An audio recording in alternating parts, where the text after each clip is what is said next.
nearly 60% of them were black boys. Oh, sorry, black. 60%. Are we going to stay silent? Brothers and sisters, I'm so blessed today to have a sister I've got so much love and respect for, man. A sister that's, I call her a youth activist, but she's on ground level, man. Sister Yolanda Lear. Sister Yolanda, are you there, my queen? Sister Yolanda, talk to me, my sister. How are you doing, sister? Listen, my brother, I'm good, thank you. Not too bad. Fantastic.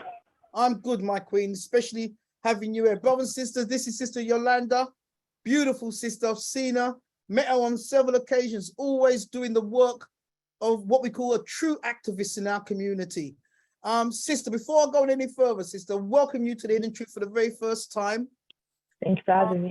No, proud of you, my queen. Just for those who don't know anything about you, sis, just give them a little bit of an update as to who is Yolanda. What do you do? So I'm a youth leader in Hackney. I work at an organisation or a charity called Hackney CVS. In Hackney CVS, I'm also a project lead for a youth group called Account Hackney. So Account, for those that never heard of us before, we're a youth-led scrutiny, police scrutiny group. We aim to monitor police activity within Hackney, focusing on stop and search, the injustice, and supporting young people to really understand what their rights are. So we're currently starting our Know Your Rights training, delivering that to young people in Hackney. And that's what I do at work. Besides from work, I'm also a self-published author. So in 2020, I released my book called The Journey to an Undefeated Mind. And it's all about supporting other people with their mental health.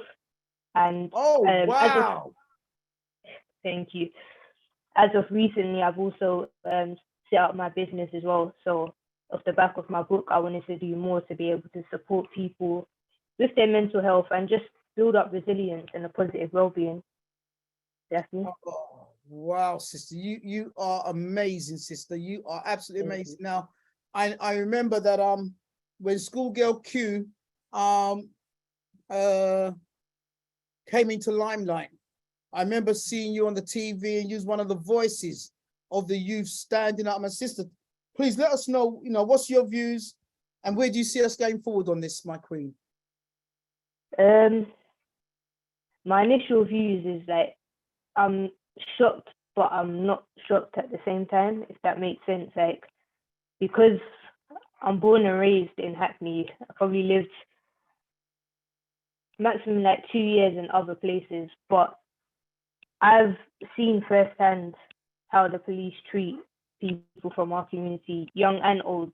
So when statistics like this actually come out, it doesn't surprise me. It doesn't really shock me. It's just now we're actually getting to see the truth. And for me, I think the only thing that really disheartens me is that it's always when other people tell our narratives, when other people tell our stories, that it actually gets listened to. But when we're actually out there generally trying to let people know, like, this is our reality, no one wants to really take heed of it. So I think that's the only thing that really really gets to me. But not that the other stuff don't get to me, but I'm used to hearing these kind of stories, and because I'm on the ground, I'm trying to do my bit to actually support doing the work. I know that we can't rely on them to actually change the narrative or to support our community. It's got to be us. So yeah, it's been going on for years. How can we really be shocked by it? Can we really be surprised? I mean, my grandparents told me about stories like this when they first came to the UK, and I'm 27 years old and I'm hearing stories about this year after year. So can we really be shocked when we hear things like this? It's just about what are we going to do as a community about it? Like, can we stop relying on them to really create that change? Can we work together and actually create that change? That's the only way anything is going to actually happen. So that's my views. I hear you, sister. I hear you, my queen. And so just a point of reference, sister, is it a situation whereby your generation are coming on board to this this reality in a sense of enough is enough and stand up and unite? Or is it a situation that many of our youth, your generation, has been distracted by this reality? What do you say is the voice of your generation right now? I think it's a mixture. We're very aware of what's going on, and we're very aware of wanting to do something, but we're also very aware of people telling us, well, we've been trying for years, like, what can we do about it? Or there's no point trying to do anything because they're not going to listen to you anyway. We keep getting mixed messages from even the older generation. So for those that of our generation that generally wants to do something, unless we've generally got the willpower within ourselves to keep going, that mixed messages are going to dishearten us and actually stop us in our strive. But then you've got social media and TV and everything else feeding you certain narratives that make you think that this is just normal. This is the reality and this is how life should be. And you should just kind of play your part in it and not really do anything. And if you do say something, then you're at risk of obviously harm, or you're at risk of being cancelled, as they say, and all of these things. So there's a mixture within our community, but within our generation, but I'm a person who believes that it takes an intergenerational approach. Like, it can't be just one generation pushing and moving and trying to get things going. It has to be all of us working together, because as a community, we've all got different skill sets. We've all got different wisdoms that we can actually bring to the table. And the older generation has a way of working, and they understand certain things, and they've been through certain things, so they can tell us what works and what don't work. And we've got that drive to just say, you know what, I'm going to do it anyway. Regardless, we'll find a way to do it. So it needs everyone. It's not a single thing. It's a community. Beautiful, sister. And brothers and sisters, this sister does not stop. She's on the ball consistently. Okay, brothers and sisters. And also she's also put together the undefeated.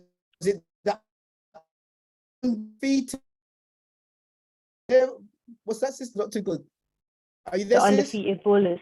Can you hear me? So I could, yeah. And this is something that you've put together again to give just for a few moments. Just let us know, what are you planning in Hackney? Because you see, brothers, this is just looking on real education, grassroots, doing us stuff and make sure the youth have got something to do positive. So, sister, what? And I see it's taking place this week. So please let the platform know what you're doing on this, sis. Yeah, so I'm putting on a football competition called the Undefeated Ballers. I am someone who's very passionate about football. I'm an Arsenal fan, so please, if you're not an Arsenal fan, just keep that to yourself. Sister, this is a family show. We don't, no swearing, no back at work. Keep to yourself, like. No, yeah. So please, no Arsenal. But yeah, no. Yeah, no Arsenal. But yeah, anyway, we're gonna ignore that bit. But yeah, I'm a passionate football fan, and I just wanted to do something for young people where they can come and just have fun. I feel like football in itself has just become so restricted, so structured in a way where it takes the joy out of it. And why I started this is because, as I said, I recently started my business called The Undefeated Minds. And with that, it's about supporting people with their well-being, their mental health. And one of the things that helped me is my passion for football, playing football, watching football, just speaking about football, any of these things. And I feel like to really overcome your journeys and your battles with mental health, you've got to focus on the things that you love, the things that you're passionate about, and the things that just make you feel human again. So I wanted to give young people that opportunity to basically do that. So that's where the Undefeated Ballers came in place. As Brother Andrew Mohammed said, it's taking place this week. So it's at Hackney Downs Park in Hackney, East London. It's from Thursday to Saturday. So it's 3 days of literally just community spirits, football, fun, and everyone getting together. There is a fee for it, which is £15 for under 16s and £20 for over. But we are accepting donations of £5 because we're more than aware of the times that we're in right now. The fees actually go towards cash prizes. The young people get an opportunity to walk away with some cash or a trophy.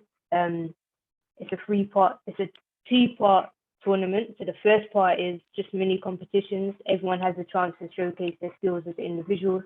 And then the Friday and the Saturday is the five-a-side tournament. So people can come down if you've got a team. If not, we'll put you in a team. You get an opportunity to win the trophy. Just the undefeated ballers. Okay, brothers and sisters, take a screenshot of that. Sister Samira has been putting links to Sister Yolanda throughout the show. So please, let's support. You know what I mean? If we can't support this next generation coming up underneath us, then we might as well just close the show down and stop being conscious. It's the next generation that are the voice of tomorrow. So Sister Yolanda, I can't express, sister, how I thank you. You're a very special sister, beloved. And from the time I've met you, sister, it's been nothing but honor and respect for you, beloved. I can see in your voice, I can see it in your face, sister. You're not playing. You're about freedom, justice, and equality, sister. And on this platform, we will stand by you, sister. So, brothers and sisters, make sure you get your way to Hackney now. Sister Yolanda, I can't let you go, sister, until you drop. I know you're one of the spoken word artists, beloved. I've seen you on various occasions, beloved. So before you leave us tonight, please bless Hidden Truth with your debut. Just drop some spoken words for us, sister. I came prepared just in case because I knew that was coming. So I'm going to share one called Black and Proud. Broken in the past, but still we stand. Hurt in our hearts, but still we dance. Tears to fill the river now, but still we smile. We've been dragged through the mud, yet still black and proud. History proves that we should be worn out, but still we move. It's a constant fight. We have to struggle just to be right, just to be seen, but I'm like, we're right here, but all they see is a shadow. And the shadow doesn't have emotions or a voice, so it's silence, no noise. Bottle up your emotions and move on. It's only valid when businesses need to show that they're diverse. Then your lived experiences get heard. But don't get all excited because it's only for a moment. It usually falls on deaf ears once it travels through the channels. The irony is, they get paid for your lived experiences, and in return, you still get to live them. I guess we should say thanks, because I wasn't expecting much difference. See, change comes from within. Change comes from the community, and it spreads its wings. So I'm saying power to the people, because we are powerful people. My brothers, can you stop falling for that trap of building felonies? And my sisters, can you stop seeing me as your enemy? It's only through unity will we really gain freedom. See, we need to have one voice if we want them to listen, because we are not lazy. We're tired. We've been carrying our ancestors' pain for years and still told to be silent. We are not lazy. We're hurting, constantly told and shown how our ancestors were hunted, beaten, and lynched, all because they wanted freedom. We are not lazy. We're lost. We're only shown parts of our history while the rest is hidden, feeling like we're stripped of our dignity as we search for who we really are. We are not lazy. We're frustrated, contributed so much to this country's greatness, yet still we're seen the world's most hated or the world's most feared. But you've been so much mixed emotions, so that message just ain't clear. We are not angry. We're broken. How would you feel if you were constantly told that your people were stolen, ripped apart from their families, raped and abused, and the only form of freedom they had was death? What would you do? How would you feel? We are not angry. We're confused. You paint us as the violent ones, but right through your history, violence runs through naturally, like it's a part of your blood just flowing through your body, or it's a part of your DNA, because without it, you're lost, confused, not sure what to do. We are not angry. We're a product of you. Your corruption, torture, hunger for greed. You turned murder into a stage show and have the audacity to look down on us. You call our brothers thugs and our sisters aggressive, but never want to talk on who that behavior is learned from. We are not angry, but your actions make us triggered. We're part of the reason the word great comes before Britain, but yet still we're treated like the shadow behind the word great, while the white faces gets all the glory. We are not angry, just a little disheartened. Why is it everyone else gets to tell our story, but the moment we try and speak, it's hush, hush, puppy. Like our views are not valid, or our words that we speak just bring malice. We are not angry. We're just tired of being silenced. And that's what Oh my God, brothers and sisters. Sister, oh wait, no. See, Samira's trying to beat me to it. Sister, that was, oh, I don't even want to swear too bad word. Brother and sister, oh wait, look in the chat room. Sister Yolanda, look at it. If you're feeling Sister Yolanda, put down bam, bam. Put down some bams. Come on, man. Thank you. Put down some fire. Put down some bam, bam. Oh my God, sister. You spoke for us just then. You spoke for my ancestors. You spoke for my generation. You spoke for my children's generation. Oh, sister, the chat line's on fire. I'm hoping you're seeing the chat line, sister. Yeah, I see it. Thank you. Fire. Oh, sister, we need you back on the show, my queen. Listen, sister, Definitely. we thank you so much. We want to honor you. We want to bless you. If there's any help the Hidden Truth family can give a young, beautiful queen like you, sister, then we're here beside you, okay? I wanted you to know that publicly. Brothers and sisters, this is Sister Yolanda Lear, beautiful sister in our community. We honor you, sister, and you are very, very much loved. Now you can understand why I had to bring this sister onto the platform, brothers and sisters. This sister is not playing around. Let's not forget what she's doing in Hackney, starting Thursday the 11th, right through to Saturday the 13th. Oh my God, sister, the chat line is still on fire. Come on, brothers and sisters. I knew this is a ripped out, but come on, man, it's still good. Is there a donation link on Yolanda's website? Sister, people want to donate. There isn't on my website, but if you've got Instagram, you can go on my link tree. I can't remember it off the top of my head, but the Instagram link is there. I'll set it up as I come off this. I'll set it up as well. But on my link tree, you can donate through that, and I appreciate it. Thank you. No, we thank you, my queen.